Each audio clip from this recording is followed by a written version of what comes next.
All right, guys. This is going to be a little bit of a short segment. Unfortunately, without my co-host Christian, he's occupied. But I wanted to kind of get on, and there's this story that's going viral. So I don't want to wait.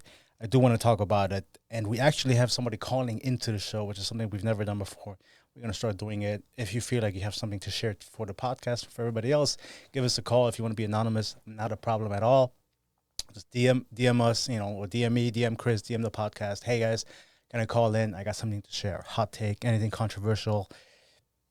Honestly, the more honest, the better. Let us know. We just want to have a conversation. So we have a guy calling in, and he feels some type of way about the video that we posted about Harrison Butker is his name. He's a kicker for the Kansas City Chiefs. And he had some very interesting words to say when he was holding a commencement speech. For the ladies present today, congratulations on an amazing accomplishment. You should be proud of all that you have achieved to this point in your young lives. I want to speak directly to you briefly because I think it is you, the women, who have had the most diabolical lies told to you. How many of you are sitting here now about to cross this stage and are thinking about all the promotions and titles you are going to get in your career? Some of you may go on to lead successful careers in the world, but I would venture to guess that the majority of you are most excited about your marriage and the children you will bring into this world. I can tell you that my beautiful wife, Isabel, would be the first to say that her life truly started when she began living her vocation as a wife and as a mother. It's essentially insinuating and saying, not insinuating, but saying that woman's true purpose and happiness really starts when she becomes a mother and a wife.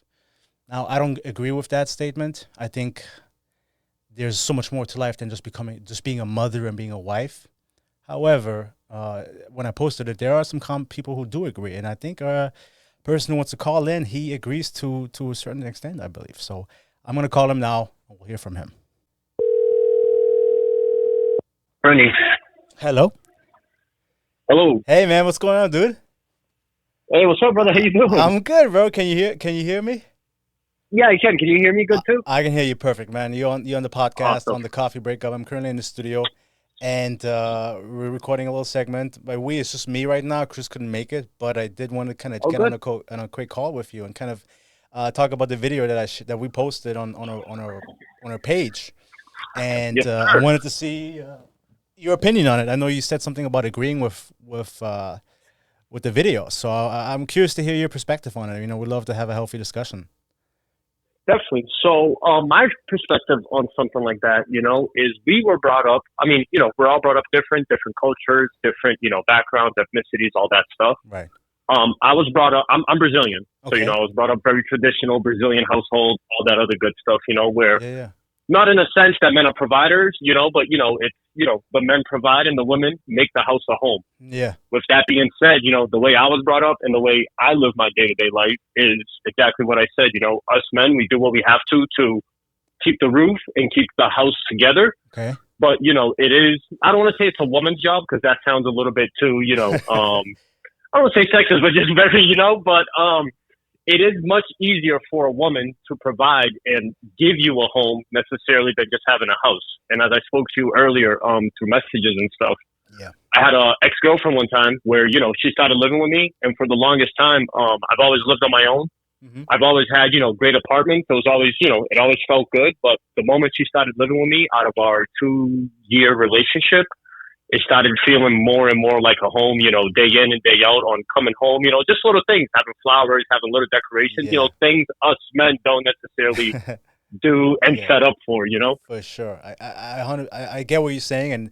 And when you said that, I guess the girl you were dating at the time, you told her, hey, this is just an apartment, but with you moving in, this will be a house. I think that's what you told her. You gave me that home feeling necessary. Yep. Yeah, so I do agree definitely to an extent about what you're saying that women they have a different touch to anything that they do, and so I think that could be definitely be a great asset to any man's life. Where I'm gonna give you a little bit of pushback, and I didn't really necessarily agree with the speech that this guy was holding, is that he made it seem that this applies to every woman out there, or should apply to every woman. And I don't necessarily Which agree is with not true. Right, which is not Exactly. which is not necessarily true, because he essentially insinuated that just because it happened to his wife, that it needs to happen to everybody else out there. And a lot of these women in that auditorium, they work really hard to become doctors, lawyers, nurses. And so for him to say, like, essentially that for a woman's life doesn't truly begin until she's a wife or a mother, I don't agree with that. And so that is kind of where I have a little bit of a pushback. I agree with that statement with what you're saying. And then just to kind of give you like another avenue of that too, with Sure. what you were saying, it's not for every woman. Once again, not every woman is as nurturing to give you that, that sensation and that feeling. So it's not right to generalize and say that every woman, you know what I'm saying, can offer that for you in a sense. Exactly. Yeah, that's. I feel like that kind of highlights a little bit of a broader problem in this country. It's like this absolutism, like it's my way, or if it's not my way, then it's wrong. And I don't agree with that. So there's a lot of women out there who will never become mothers or wives for a multitude of reasons. Maybe they can't be mothers. Maybe they can be wives. Whatever the case might be, that doesn't make them less of a woman, and it doesn't mean that their life isn't fulfilled. So I think fulfillment, in a way, it's a little bit of a abstract thing, because it means something else it means there's something different to everybody else. So what is fulfilling to me might not be fulfilling to you, and vice versa. You know what I'm saying? I completely agree with you, man. And then it falls back on exactly what I said too about, like me being Brazilian, and not necessarily, I listen to your podcast all the time, Marvin. I'm a fan. I appreciate that. I know you have some German, background, or you are German. Yeah, for sure. I don't know what Germany is like, so I'm going based off, living in America. I live in, I'm from Boston, so, I'm a city kid. Yeah. So, we are, there's a lot of, different races up here, but it is mostly, I would say, like whites in a sense, like I said, there's a little bit of everything, but, the general population, I would say, is more whites. And then now comparing with necessarily like America in different countries where I don't know what it is about the economy here and like, the workforce and the day-to-day life here, but I feel like it's a lot tougher for women here, that at least based on my dating experiences, like as opposed to dating an American, opposed to, dating a Brazilian. My current girlfriend is Colombian, Okay. So it's just that thing where I just feel like different races were just brought up being a little bit more nurturing, a little bit more family, a little bit that like home and family values, opposed to the American race in a sense. Yeah, I definitely love your perspective, and I totally agree. I mean, my girlfriend's Colombian, so we have something in common for sure. So I definitely feel you on that. The truth of the matter is, especially in this country, man, it's so hard for one person, ideally, I guess the man, right, to be the full provider when you live in a major city. I mean, you said Boston, I live in Miami. It's insanely expensive. So it's crazy expensive, brother. My rent alone is almost $4,000. That's insane, dude. It's insane. Yeah. So it's very hard for a man, for most men in general. I think more than over 90% of men, for them to be the sole provider and kind of create that environment that would allow women to be, again, what we were saying, being more nurturing, being a housewife, being a homemaker, quote unquote.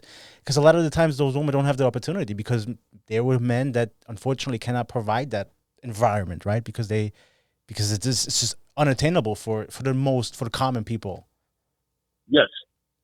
So it's. But with that being said, too, it's also that value of where a lot of women nowadays, they don't have that partnership instilled in them. And what I mean by that is, just going to use my parents as examples, not that they have the perfect marriage, they have their flaws, but what I'm getting at is you see that partnership between one of them, where my dad has always been the man of the house and has always provided. Mm-hmm. But with that being said, I know if it ever came time for it being a hardship, my mother would have no problem stepping up. And you know what I'm saying? Having that partnership of, you had me for all these years, I got us for a little bit. But exactly. Where a lot of people nowadays don't have that. It's like, oh, you can't provide for me, so I'm out. And it's not that I can't provide for you. I was providing, but X, Y, and Z happened, so therefore I'm just limited to what I can and can't do at the moment. Dude, you are hitting the nail on the head, man, because that is a true partnership. That is a true teamwork, because the truth of the matter, everybody wants to be taken care of, especially a lot of women now. I'm just going to keep it real. Everybody wants to be taken care of, but then who's going to take care of the caretaker, right? Who's going to take care of the guy who's providing all that? Because truth of the matter is, there's going to be some hardships, especially if you want to spend the rest of your life with somebody. If you want to get married, if you want to build a family, what if you get laid off? What if you get sick? What if something happens to you where you can no longer provide the financial resources that once... You never know. Exactly. So then it's like if you're and between us, Marvin, yeah, go ahead. I work in I do stone sales. You know, I import and export granite marble, so I do sales. Okay. And my ex that I told you that made my house feel like a home, one of the issues we broke up was it was right around COVID time. Okay. So I make my salary and I make commission. And as you know, when you make, when you work in sales, your money comes from your commission. Right. Of course. So when COVID happened, our company took a huge step back. And brother, for 6 months, it changed our way of life. Mm-hmm. And that's when our hardships and our problems started coming in, because it wasn't, dinner 3 times a week. It was dinner, you know what I'm saying, once a month. Yeah, okay. And it's those things where it's like, damn, out of 2 years, I gave you everything. And then now that I can't give you this for the next 6 months, it's an issue. And that's just, once again, falling back on the things that are based on this country. It's difficult. It is difficult. And I mean, I would say you dodged the bullet, because you gave this woman 2 years. She couldn't even give you 2 months. So that's what I'm saying, brother. Sounds like it. And so if you want to find a good partner as a man, you got to be with somebody who's going to hold it down when and if the time comes. Agree. You know what I'm saying? Because you got to think about the worst. And if you even have a shred of doubt about this person that you're dating or that you're married to, that if shit hits the fan, are they going to fucking be by your side, or if they're going to dip out? And if they're going to leave you, then this is not the person that you want to build your life with. You know what I'm saying? I completely agree. Yes. Man, and I think a lot of women nowadays want the princess treatment, but in a sense, they're not a princess for them to get their princess treatment. Like, damn, you're rougher than me and my boys. They expect me to treat you like that, For sure, dude. For sure, man. I mean, it's very refreshing to hear your perspective. I mean, I live down in Miami, and so you live in Boston. It's definitely probably different cultures, nonetheless. But we do have some similarities, and we have experienced some similar things, but I do definitely appreciate your insight and your perspective, man, especially on this matter, because I appreciate you guys. Thank you, brother. We posted this video, and if you've seen through some of the comments, man, I mean, there's a lot of women who agree with him. A little bit ago, I was rolling through the comments and I saw some. I didn't see every single one, but I did start. I saw a few. Yeah. And it's so, I think it goes to show, that there are some women, a lot of women who would love to be homemakers, who would love to be wives and mothers, and more power to them. I think that's a beautiful thing. But I also agree. I also feel like it's not the only purpose in life for every woman out there. It is not. And we have to be okay with that. I understand that we live in a world where, a lot of women, they have to work because they just have to. Not everybody wants to, but there are some women who find fulfilling careers and fulfilling lives in the things that they do outside of being a mom and being a wife. That's okay. Definitely. I just feel like as a woman, the ability to give birth, it's such I don't want to say God-given, but it's such a beautiful thing that it is something. And once again, this is totally my opinion, not to upset anyone, and I'm not saying that all women need to be mothers. That's not what I'm saying. Yeah. All I'm saying is that it's such a beautiful thing for, what I'm saying, what a woman is able to do with, reproducing and all that and, carrying a baby. That my belief, and once again, I understand that having a family is not for everyone, but it's just one of those gifts that I feel like everyone should, at least encounter, you know what I'm saying? I think everyone should experience that. Yeah. I don't have any kids at the moment, but my older brother has kids, and I can only imagine, that's what his wife said, how beautiful it is, to have your own kids and all that other stuff. I can only imagine. I mean, same thing. I don't have kids either. I've been with my girl for 3 years now, and she's the most beautiful person that I know, and every day I love her and love her more and more. And so I can only imagine when she becomes the mother of my kids and my wife and all that, the bond has to be incredible. And so I'm looking forward to that. And the way you're going to see her in a completely different light, which is beautiful too, which 100%. Is beautiful. Like, you can't put words, you can't put feelings on that, nothing. And listen, there's a lot of things that women can do that men, we will never be able to do. Physically, mentally, spiritually, and vice versa. Like both genders have their pros and strengths and weaknesses, and we just got to work with each other and look at a relationship and what it is, a partnership. And if more people would do that, exactly. If more people would do that, I think the world would be a better place. I completely agree with you, brother. Man, thank you so much for joining me on the call, man. What a refreshing conversation. And of course, Marvin. I appreciate your time, man. Anything in the future, you guys got my number. Please feel free to call me about any topic whenever you guys please. Absolutely, brother. We'll be Sounds doing good? that. Thank you, brother. You enjoy the rest Thank of you, the day. man. Okay? Listen to you guys weekly. Of Appreciate course, it, man. You brother. too. Enjoy your day. Of Thank course, you, brother. Love always, my man. Appreciate it. All right. Ciao. Bye-bye. Wow, what a refreshing conversation. And this is what it's all about. Obviously, this was the first phone call that we've done into the podcast, or me. And Chris, unfortunately, couldn't make it. But I do want to say, if you're interested in calling in, you can be anonymous. You don't have to give us a name. If you do, you're great. If not, not a problem. Let us know your hottest takes, controversial topics, your feedback, your opinion, anything. Next time, hopefully, Chris will be joining me. But this was a great conversation, man. Until next time. Ciao.